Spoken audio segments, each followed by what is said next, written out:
This is not Lord of the Mysteries trailers. Stop asking me. I'm gonna do it. But Annie News, oh, thank God Annie News have caught sniff of Lord of Mysteries, and I hope that he pumps this shit. I hope that he reads the webcomics and gives us cut content. It's gonna be such a good farm to be had. The one-of-a-kind isekai you didn't know was coming out this month, and that's kind of true. I think a lot of people are not aware of what Lord of the Mysteries is. They had no clue the type of godlike animation is about to drop upon us monkeys, because obviously this is a donghua, and I think that the average fan of anime don't even know like how Chinese animation, you know, exists. They just kind of know that 2B Hero X is there. They probably don't even know it's Chinese. Anyways, let's check it out. What if I told you there was an isekai coming out that wasn't taking place in a medieval fantasy setting? Fucking finally.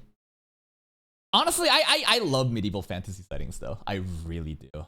I super enjoy this a lot. It's probably my favorite fantasy setting. But the Victorian era, right? It's supposed to be, Lord of Mystery is supposed to be like Victorian era steampunk vibes, like fucking like, oi bruv in it, kind of, with Jack the Ripper and shit, right? Interested? No, not yet. What if I told you it wasn't a half-baked power fantasy where the protagonist steamrolls everyone? Oh, come on, bro. Why are you gonna use Eminence and Shadow here? That's fucked up. You could have used any other fucking power fantasy isekai bullshit character, but you gonna use Sid Kageno here? Come on, man. Maybe now we're getting somewhere. Would you be interested if it was a gothic steampunk fantasy? Yeah. How about a dark Victorian era setting where Victorianism isn't just used as a backdrop? And give me like cults and shit, bro. Give me cults and religions. Perhaps some Lovecraftian horror might be more your Yeah. Or maybe you're more into the occult and mythology. Yeah. Well, that's me! There's an isekai coming out that incorporates all of this, and surprisingly enough, you'll be able to watch it sooner than you think. I think the Schizo fan theory date is June 28th, based off of the Easter eggs and how the background art had specific language in one of Lord of Mysteries, many languages, and it hence 628, right? So, in a world where isekai come and go without much of an impact, Lord of the Mysteries might just be the next big hitter to join the ranks of ReZero, Mushoku Tensei, and Overlord. Yo, over? We gotta watch this one of these days, man. I'm still waiting for a season 5 announcement date.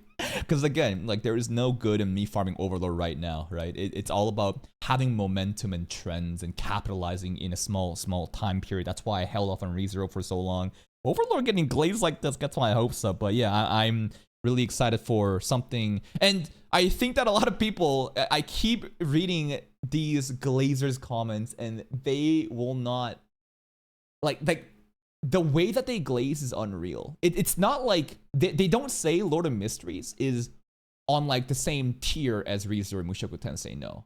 To compare it is disrespectful to Lord of Mysteries. Some people are saying ReZero and MT are a children's book compared to Lord of Mysteries, which I find a ridiculous comparison. Like how, come on. Like, listen, I understand you love the series that much, but to call ReZero and Mushoku Tensei a soulless, empty, you know, just a non-comp competitor, it's just hard for me to believe. It's got seemingly everything to make it such. The only thing, it's not really an anime in the traditional sense. Donghua! It's a donghua. Donghua! Before we get more into that though, Yeah. As an isekai enthusiast and avid player of Yeah, we're getting an ad, bro. mobile games, I'm excited to share today's sponsor, Realms of Pixel, and their brand new crossover. This fucking bitch, bro. This bitch had like 7 separate transformations at the end of season 2 to fight against Makoto, and Makoto still won without even trying. I love the blue hair girl though. Oh my god, the demon. Oh my god, she just instigated the entire thing at the Academy arc, right? And then we got our Spider Girl and Dragon Girl. Skimichi Mula Fantasy, baby. Super enjoyed it. I hope that season 3 will come back pretty soon. Anyways, ad break. What is this shit? A Realm of Pixel. Oh, I actually do enjoy pixel sprite animation. It's really cute. I don't know if you guys are into these kind of vibes, but it's very... I don't like this kind of gameplay, though. I hate the Final Fantasy-esque style gameplay. I'm sorry, bro. I hate grid-based gameplay. Well, this... like, you know, like Fire Emblem Heroes? Like, something about that kind of, like, gameplay I just don't like, but the overall aesthetics I like a lot. Anyways, check out the discount code. BALD! BALD! That's Dragon Ball, bro. BALD! Is click the link below or scan the QR code. Yeah. But now, let's get back to the video. Let's go. I know the beginning might have overwhelmed you with so many themes at once, but I promise Cosmic. What the hell is cosmic horror? Wait. Lovecraftian horror, also called, it's an actual thing. Like, I'm bringing you guys right here. I'm like, are you just making up words? Like, what the fuck? And what the hell does Lovecraftian even mean? It's an author, right? Who writes books, and it's supposed to be really fucked up, right? Lovecraftian horror, also called cosmic horror or Eldritch horror, is a subgenre of horror, fantasy fiction, and weird fiction that emphasizes the horror of the unknowable and incomprehensible, more than gore or other elements of shock. So rather than focusing on, again, the violence, right, the gore, the blood, the pain, it's more on a psychological level of like some sort of existential crisis, maybe like the end of the world, like maybe some like Zelda, what's it called? The one where the moon is falling down. It's like every day there's like a time limit, and the moon is gonna fall, or the sun is gonna fall down, and basically your world will end. Like it's that kind of stuff, huh? Let's see. Oh, Kaka is uncultured. Okay, Ron. Let's see how cultured you are. Let's see. You're just fucking glazing ORV in my channel. What else are you talking about, pussy? Let's see. ORV, ugly mug. Don't even know why 2B Hero X is not popular. Fuck you, pussy. You're the uncultured one. Motherfucker trying to gatekeep what Lovecraftian means. Oh, I'm sorry that I don't spend my entire fucking day reading these fucking books like a virgin-ass pussy like you while I make fucking content. Lol, it's a joke? Okay. I'm joking too now. Is it funny though? I'm having fun making fun of you. I bet you sitting on your pussy-ass fucking basement right now, fucking sweating and crying. I can't believe he's calling me out. Shut the fuck up, dumbass. Let me fucking figure this shit out myself. Anyways, what else is there? Cosmic horror. Anything that could be described or lack thereof. Something so horrific that it's out of our realm or universe of understanding. That is such a vague description though. It's like, it's the unknown. Like, we can't even fathom it. Monsters so vast that they're capable of destroying entire world. That's pretty cosmic. The power scaling, I think, is gonna go crazy with this, man. H.P. Lovecraft, yeah, that's the author, right? I've kind of heard of him, but not his works. Is considered the originator of cosmic horror because he has writing stories that merge sci-fi, horror, before sci-fi was even considered a distinct literary genre. Stories involve entities and anomalies from outer space and other dimensions, which often had no specific form that humans could comprehend. So kind of like alien invasions and shit. Yet were powerful and dangerous to human life. A big part of the stories is that human minds couldn't even comprehend these things. Okay, so basically it's just like, we don't know. It's not scary because violence. It's not scary because, oh no, this murderer is gonna kill me, but it's more on like an existential unknown level. Almost an amalgamation of them isn't as messy as you might think. In fact, in a market where 10 plus cookie cutter isekai are given to us a season, it's actually quite refreshing to see something so entirely different. Finally, bro. Even if it was just like, for every one of Re:Zero Mushoku Tensei, we get like 300 shitty isekais. It's like a fucking gacha banner, bro. And the gacha banner also has like a 50-50 where you have to build up a pity, bro. We gotta eat this garbage ass fucking shitty ass 6 out of 10 isekais over and over again, and then we hit the pity. And then there's a good chance that something comes out that could be good, but that's still a 50-50.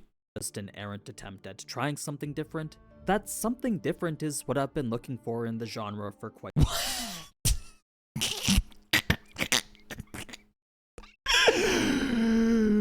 What the Buggy the Clown is this?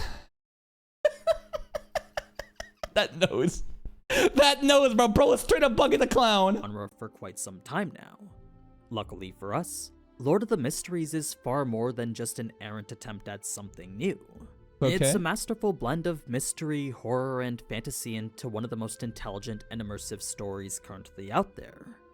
Now, it is quite rare for a Chinese web novel to have such a strong global following, so the fact it does is... Does it have a strong global following? I did not know that. It's testament to how good it is. Like, all I know is that in China, it is treated like a national treasure. Like, Turtle Me is on a different level of idolship in China because how godlike the work is. And I didn't realize that the global market has that much, you know, focus on Lord of Mysteries. I thought that just domestically it was doing really well, and a couple webcomic readers are just aware of it, and that most people didn't know about it. It is. Turtle Me? Cuttlefish. Cuttlefish, that's the one. These fucking novels, god damn, Turtle Me is to bait. Turtle Me is to bait. Cuttlefish is Lord of Mysteries Chinese. Yeah, there we go. I mean, it's got tens of millions of readers across all the platforms it's on, achieved numerous top rankings within them, and was even ranked #1 consistently. What the hell is this? Why he's number 3? What's number 2 and 1? Looks like some cultivation shit. Them and was even ranked #1 consistently on the Chinese publishing site Shidian. Huh? Huh?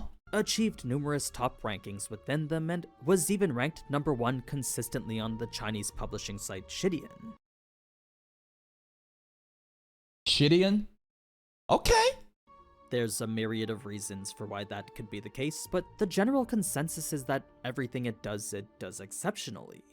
Despite its amalgamation of so many different genres and themes, each is interwoven into the story in a way that not just fits, they complement each other to create a world unlike any other. The world building. The author Cuttlefish has blended them like some sort of master. What a name, bro. Cuttlefish that loves diving. Does he actually go diving?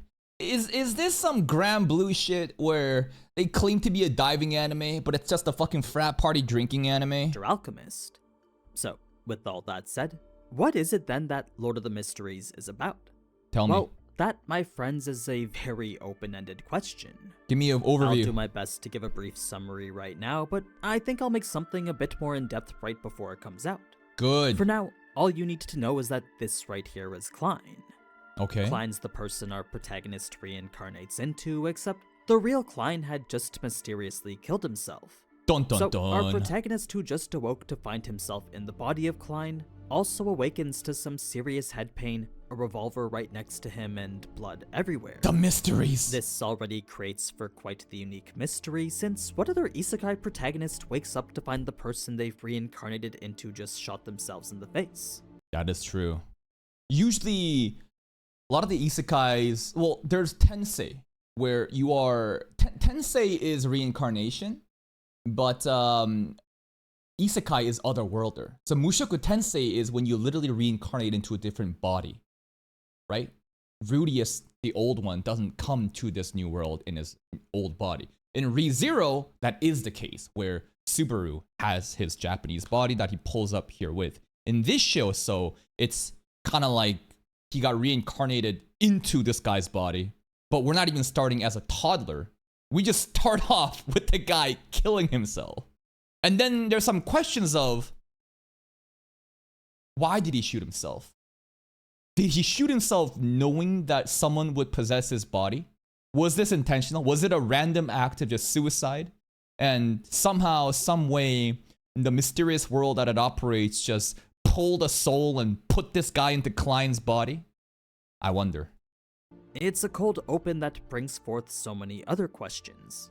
New Klein is just as confused as the rest of us, since in addition to the peculiar situation he's awoken into, he's also in an unfamiliar environment one could easily mistake as Victoria-era England. Yeah, and like, bro's Chinese, right? I'm sure the language DLC package just comes in, but it'd be crazy if you could only speak Chinese back in Victorian England setting.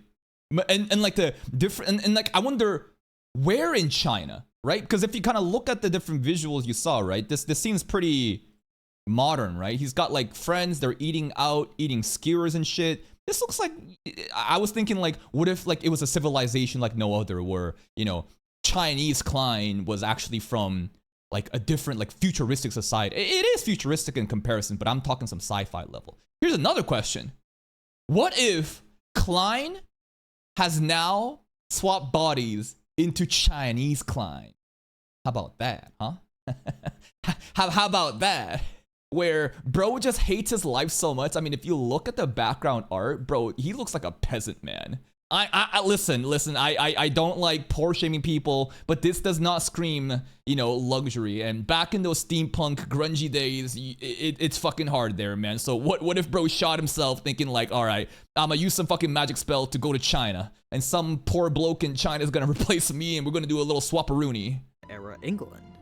Fortunately, he does have access to the memories of the Klein before him, but their spotty nature makes understanding them a lot more difficult. I wonder if the memories too will slowly come back, layer at a time, rather than all of it, which could be really more interesting as he could contradict some of the actions in the past and other people in his life could be questioning and being like, what the fuck?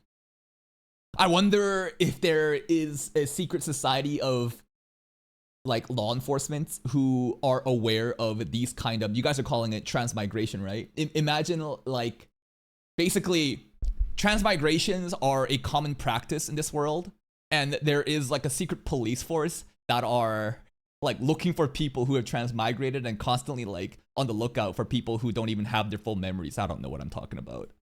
It is, however, enough to realize this new world is nothing like his old one. It doesn't take long for the supernatural to establish itself as commonplace after, since almost immediately Klein is pulled into a conspiracy involving cults, secret rituals, and all sorts of things. I love conspiracies! It's from here he becomes a seer path beyonder, begins his descent down the sequence ladder, Different then classes. adopts a role he must act wholeheartedly or face severe consequences. Ooh, and then bro becomes the Joker, man. Bro becomes the fool, and that's why everyone just keeps spamming, oh, praise the fool! I know a lot of these words don't mean anything to you right now, but what they represent is a system that's both mechanical and mythic. What I mean is that while its foundations are rooted in something extremely supernatural and spiritual, the way it's navigated is highly strategic. It's a system of magic that deals with more than just the power that comes from magic.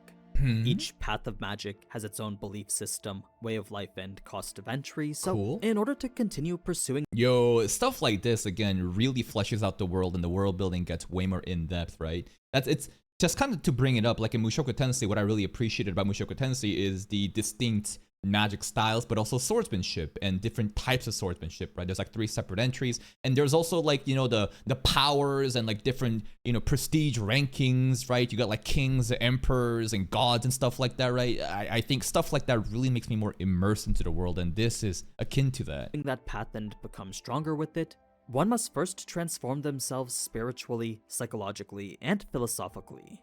This isn't a world where one possesses mana, learns a spell, then casts it. It's a world where magic and power stem from metaphysical transformation. The fuck does that mean? I mean, we watched the other video where the power system in this show is supposed to be something on a different league compared to everything else. Like even Hunter x Hunter's Nen system that a lot of people praise, apparently this shit like blows it out the water. Metaphysical transformation, you gotta literally become that path. You gotta change yourself fundamentally. A type that's dependent on the user's soul, identity, and connection to reality. Okay. This is about as basic of an The moon is red! as I can give, and still it just barely scratches the surface of what's really inside Lord of the Mysteries.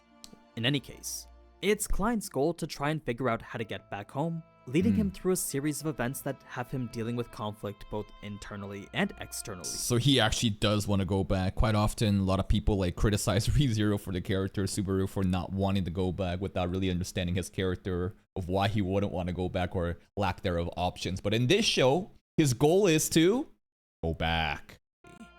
The supernatural becomes more and more prevalent, and the more Klein learns about it, the more experienced he gets with navigating it. Oh, what the fuck is this, bro? Some lady prego tentacle monster? Is this the Lovecraftian horror we're talking about? Is this the Eldritch horror? At its core, it's a fantastic progression fantasy that's incredibly rewarding. Klein's journey is carefully intertwined with this power system, and the way he becomes more powerful involves more than just your typical training arc. And if his moniker is the Fool, what kind of power system is that? You're the Joker? I'm the Joker, baby. He's not going around making fucking, blimp like animals and shit, or like putting on shows. I don't know. What could his path be? What kind of powers could he possibly have as a fucking clown, bro? You just joking around, maybe? Maybe he's like kind of like a sweet talker, right? Rather than directly fighting, he deals with soft skills and charisma and deception, as that's what like a clown would do, and is able to silver tongue his way out of anything. I don't know. It's a bit tough to get deeper into without touching on the more complex bits of lore, but I mean, clowns have daggers and shit, right? I'm just trying to think of like, how does a clown fight? for now, this should paint a picture. Maybe the clown doesn't fight and the clown sets things up like literally like the Joker and the Batman. Klein doesn't need to fight. He simply is a big brain genius who can talk his way out of everything and sets the pieces up like some Ayano Koji shit. And then everyone else around him will do his bidding and get into situations where he's like doing some big brain Aizen shit. I don't know. Picture of what to expect from the main story. The world building is a whole separate beast on its own, since aside from the alternate history London shrouded in darkness, there's the cult-like magic system built upon a combination of Cthulhu mythos and tarot imagery. What the fuck is this, bro? Is this the Eldritch horror I'm talking about? Yo, I like Cthulhu aliens and stuff. Sometimes late at night I get really high and watch some deep sea mystery videos and I get really spooked and scary, man. Like the Kraken and Cthulhu and all these different sea creatures. And tarot imagery, numerous secret organizations operating in the shadows, churches with real gods possessing godlike power, then Real gods. A constant sense of mystery surrounding all of it. Cool, I love The that. one thing that does remain known for everyone, though, are that the rules which govern this world are not to be broken. One misstep and madness can consume you or your humanity be taken away. Madness? You get corrupt? Once again, there's so much more that I can delve into, but the abundance of lore is a topic for another video. Damn, what the fuck is that, bro? Are these the gods that we're talking about? I don't know, but I think that one of the things that I really loved in ReZero was the cults, man. The archbishops, how fanatic they are, the mystery surrounding it. Anytime there's conspiracy and cult around, I get so engaged, and sounds like Lord of Mysteries has a big, you know, I think a lot of people are compelled by that kind of storytelling, and Lord of Mysteries is like heavily rooted in that. Another video. I think by now you've gotten the point that the story Lord of Mysteries portrays is very rich in everything. Now, that's all great from a literature standpoint, but at the end of the day, we're all here to watch an anime. Yeah. And when it comes to bringing a lore-intensive novel such as this to life, we know that's not always the easiest thing to do. The first A lot of focus on the moon is red, huh? I know that Eminence and Shadow meme was happening in the beginning, but Eminence and Shadow Season 2, the moon is red was a very meme line over and over. The hell is going on with that red-ass moon? novels such as this to life, we know that's not always the easiest thing to do. The first episode has been premiered over in China, but aside from a few claims from people who supposedly saw it, there's nothing particularly concrete to go off of. What I have heard is that Cuttlefish has already seen the episodes and have said, this is exactly how I envision my work to be. It has met expectations. And aren't they literally talking about season 2 production, right? So like behind the scenes, in terms of the production, the scheduling, it seems magnificent. This is not a rushed Japanese isekai slop that happens every fucking season where it's just garbage quality and, you know, the team and the authors not even working together like Tobate right now, right? I don't think Tobate, you know, Turtle Me and Studio 8cat and them are even fucking communicating based on what I'm seeing. But this, like, Turtle Me gave like an official public announcement and said like, dude, this shit's it. Like, I am very like happy about this work, and we're already looking into the future works right now with season 2 and beyond. So, before I share any of the speculation regarding that, the first thing I want to take note of is the studio. This is a production by BC May Pictures. BC May Pictures. A studio you may Pictures. recognize as being responsible for King's Avatar. Don't know. This was actually the first donghua I ever watched, and Oh, what, 8 years ago? Damn! Esports anime. Oh, what the fuck? Is this the SAO killer? as a show that was already visually stunning back in 2017, it makes sense that almost a decade later their animation would have improved to this. Cool. Now, I know consistent quality like this might be hard to believe, but with donghua progressively emerging as this competitor to anime, there's good reason for everyone involved to provide a quality experience all the way through. That too, and think about the backers as sponsors, bro. Isn't Tencent backing this? They got Tencent money, right? And if you don't know about Tencent, they literally own League of Legends, by the way. They own Riot Gaming. They are an enormous billion-dollar corporation that exists in China, and they have a lot of funding and resources. Japan has a different corporate structure in how they make anime. If you don't know, like quite often, the reason everything is nothing is perfect, but I wonder if you guys have noticed this, where you look at, let's even look at Dress Up Darling Season 2, right? It's a Cloverworks anime, great, right? But you'll notice that whenever we go to the this is actually really well done. Cloverworks, one studio and one producer, Aniplex. That's really, really concise. But there are some examples, like maybe, let's see, what could I bring up? Let's see, I don't know, Togananki. You'll notice that sometimes you'll have, this is only one too. I'm getting fucked right now in terms of trying to bring up an example. What about this one? Studio Mother. What the fuck? Why is it? Okay, this is all fucking me up. All right, you know what? Let's go to spring. Let's look at some fucking garbage ass animes in spring. What's going on with Takamine and Boy Girl? That's better. That's what I was trying to show you guys. So you'll notice that like there's only one studio that it's actually working on the anime, but why is there like multiple producers? And even this one too, JC staff will look at this shit. Well, if you don't know, basically companies go bankrupt if they do bad in an anime. In order to mitigate, in order to do damage, reduction, there is this system where different, corporate entities will pool their monies in together and all kind of like do it together, right? But like this is a solution to an existing problem. In China, maybe they have a similar structure, but I think that my schizo headcanon is China is maintaining it better because they don't have the same level of Japanese bureaucratic bullshit going on. I'm not sure if you're aware of the work culture in Japan, of how toxic the black companies are and how animators get paid nothing and corporate suits take everything. And even though anime is getting more and more popular, it seems the quality is low-key declining, and the people really profiting are the corporate suits at the top who are simply just raping the money while the animators get nothing. Maybe it's naive for me to think that China is operating differently, but basically for Lord of the Mysteries, I don't think it's going to be one of these cases. For Lord of the Mysteries, I think that the resource pool that they have and the level of dedication and care they want to put into, Lord of Mysteries, it gives me very safe bets. Now, other Chinese animes, maybe not the case, right? Maybe it is the same kind of corporate structure that's boggled down by, bureaucratics and bullshit politics going on behind the scenes. But for Lord of the Mysteries specifically, it seems like we are flying safe. There's even some personal passion going on in the background, since the head of BCMA Pictures has said in a statement, Lord of the Mysteries. Yeah, work culture may not be that different considering, if you don't know about, China's 996, right? Where you're basically working 9 a.m. to 9 p.m. 6 days a week. Yeah, of course, that exists too. Is his way of fighting to keep 2D animation alive.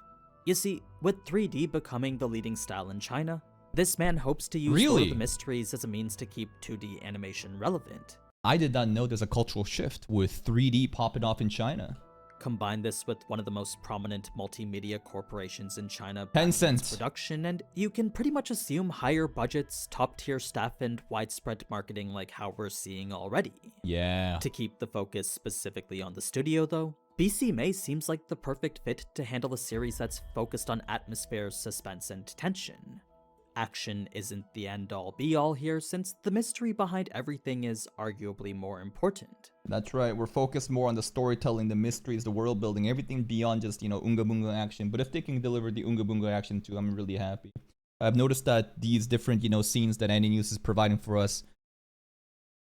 Did you guys, I think I made a video on this, right? About how Solo Leveling versus Lord of Mysteries, we're doing like fucking how many frames it is per episodes, and people are like, yeah, the Lord of Mysteries at 30 minutes, it's way more than Solo Leveling, and people are doing some mathematical equation to divide it down to like per minute frame rates, and how Lord of Mysteries has so many more frame rates. But it looks like the background art, right? That is kind of a lot of where the frames are going. There's a lot of crazy assets and background art that is just moving, very dynamic.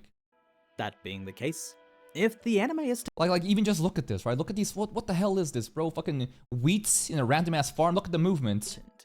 That being the case, if the anime is to capture a lot of the essence that makes Lord of the Mysteries so good, then it needs to focus on the tone and setting too. As high quality as the animation may be, a lot of other things need to come together if the story is going to be portrayed properly. The direction, right? No matter how good aesthetically things may be, what about the overall aesthetics, the vibes, right? The direction of the story, or can you really portray that like steampunk, grungy, Lovecraftian horror, dark setting here in alternate London? I don't know, but you know, Cuttlefish has already seen the anime, and he said, yes, this is exactly what I envisioned. So great. That's not to say I expect every little detail to be included, but with the author Cuttlefish reportedly being part of the production supervision team, he of all people will know what's most important to include in the anime. And he confirmed it. It was good. Whether it be an anime-only edition or the exclusion of information for time, if it went through the author himself, it's probably for the best. And this is not a debate situation where Turtle Me is saying, wow, I'm so glad that the director, you know, spoke such great things about my show and how we're going to be working close together. That is literally getting catfished, right? Turtle Me got fucked for that. His fault too, for not doing the due diligence, but here it's a separate case. This brings me to my main concern regarding Donghua in general, since regardless of what show it is, I always find the pacing to be somewhat fast. To Be Hero X is pretty fast. I like it though. I love the pacing. I prefer fast and slow. Even with the phenomenal To Be Hero X from this season, something about pacing in the Donghua I watch just seems off. It's almost like they're speeding from point to point without any development in between. This is of course my own personal opinion from my experiences watching the Donghua that I have, but with Lord of the Mysteries being the slow burn that it is, I'm hoping that won't be the case here. Maybe it's gonna be better actually, right? I think the fear that I have is how Volume 1 is supposed to be really, really slow, and how a slow-paced anime can definitely kill the momentum and hype.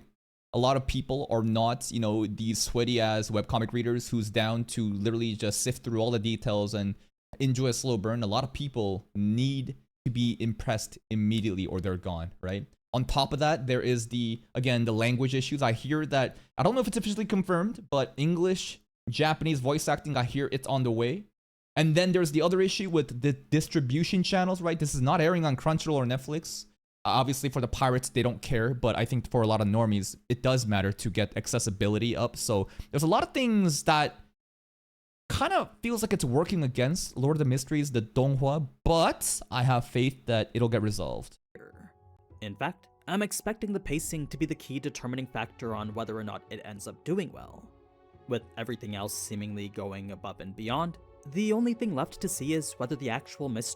Oh, this has no issues of being Patreon exclusive. I have no doubt, based on how much Lord of Mysteries pre-farming I've been doing. I mean, the whole reason that I have been farming these videos and watching Ellen Historian and farming all the fucking community drama surrounding it is to get a feel for it. I'm fishing right now to see how alive is this community, and it's pretty fucking alive. There is a lot of people highly anticipating this, so I got nothing but positive signals.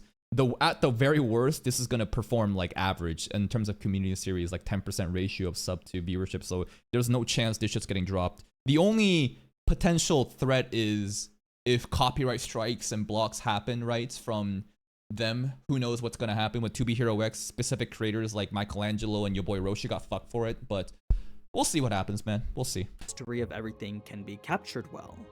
Will it flesh out the parts worth? I'm late. Which shows I missed? Well, my friend, you know what you're not late for? We're going to watch you get banned because you have broken the only rule that exists in this channel. And the only rule that literally exists in the channel, that before you start typing, a pop-up shows up and it says, don't ask if or when we've watched something. And just in the case that you don't, you know, you obviously click X because you are an impatient monkey. The Twitch bio only has one sentence to make it as simple as possible, but come on, man, be better than that. Detention. All right, let's go back to it. Spending time on, or will it speed through them in order to reach the parts of the story it wants to get to? That's just one of the many tasks I'm sure this veteran director has been handling, so if done right, I think we might be in for a mix of Monogatari and Bloodborne. Oh. Monogatari for its complex dialogue layered with symbolic wordplay, and Bloodborne for its map, the environment, cryptic lore entrenched within a gothic nightmare. Nice. I'm sure there's better comparisons to be made, but those are just a couple that came to mind when thinking about what Lord of the Mysteries could be like. Now, to get to the claims reportedly being made about the Donghua, supposedly the series has been confirmed for at least 5 seasons. Dude, I heard a bigger number than this. I don't know, like back in the day, I think like 2 years ago, people was like, yo, this shit got confirmed 10 seasons. I'm like, what the fuck are you talking about? Each season is set to have 12 episodes. Each episode is at only 5 seasons isn't true? I don't know, man. It's what the people are saying online. 12 episodes? I want 24! I want 2 cores now. I mean, it is 30 minutes per episode, right? The standard anime duration is around 24 minutes. Sometimes ReZero will go out of its way, like in season 2, and every episode, like, not every, but a lot of them reached like 29 and plus, right? Cutting out the openings and endings, but 12?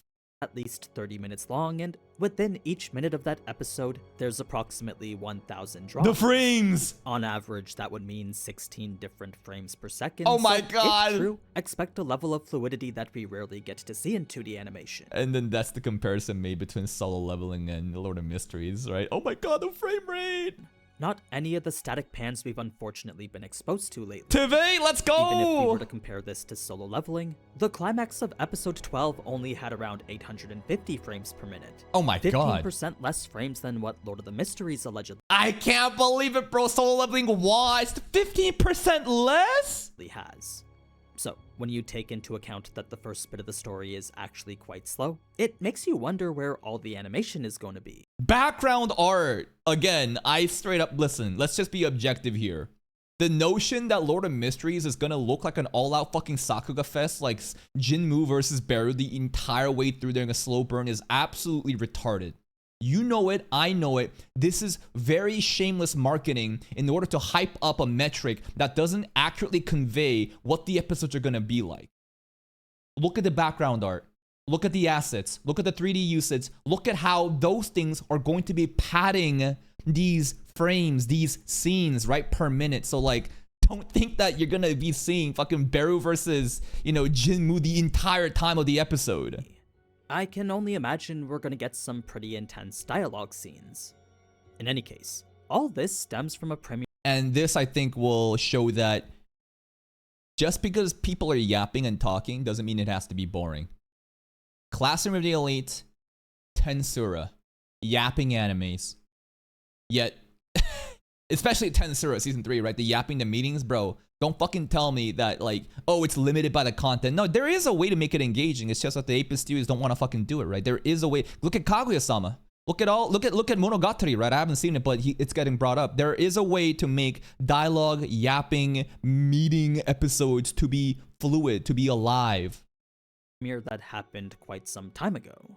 I can't verify any of their claims myself, but with the first episode releasing in less than a couple weeks, we'll finally get to see for ourselves whether or not all this is true. Woo!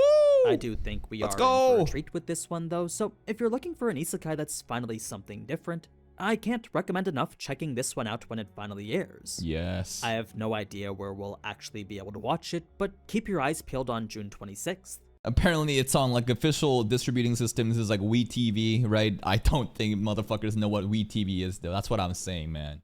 The pirates will find out their own specific sites, but for the average person, it's gonna be difficult, and that's what I'm afraid of. I'll also make another video talking more about it once the release date gets closer. All right. I'm actually hoping that we can make this one of the mainstays on the channel. Yes, I hope so too. And I would need it because I need to be able to farm this content. Could you imagine the cut content? It'd be fucking ReZero or MT all over again. But anyway, that's pretty much all I gotta say for that. So let me know if you plan on watching this yourself, and if you do, let me know if you want to see more videos on it. Yes, we want. What am I on my second channel right now? Anyways.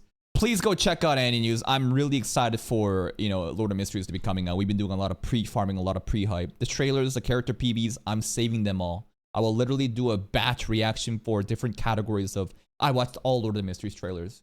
And then I watched all character previews and other stuffs too, right? So it's going to be really fun, man. Please go check out Annie News. Check out their channel for more content like this. Link to the video. Go give it a like, and I'll see you next time. Bye-bye.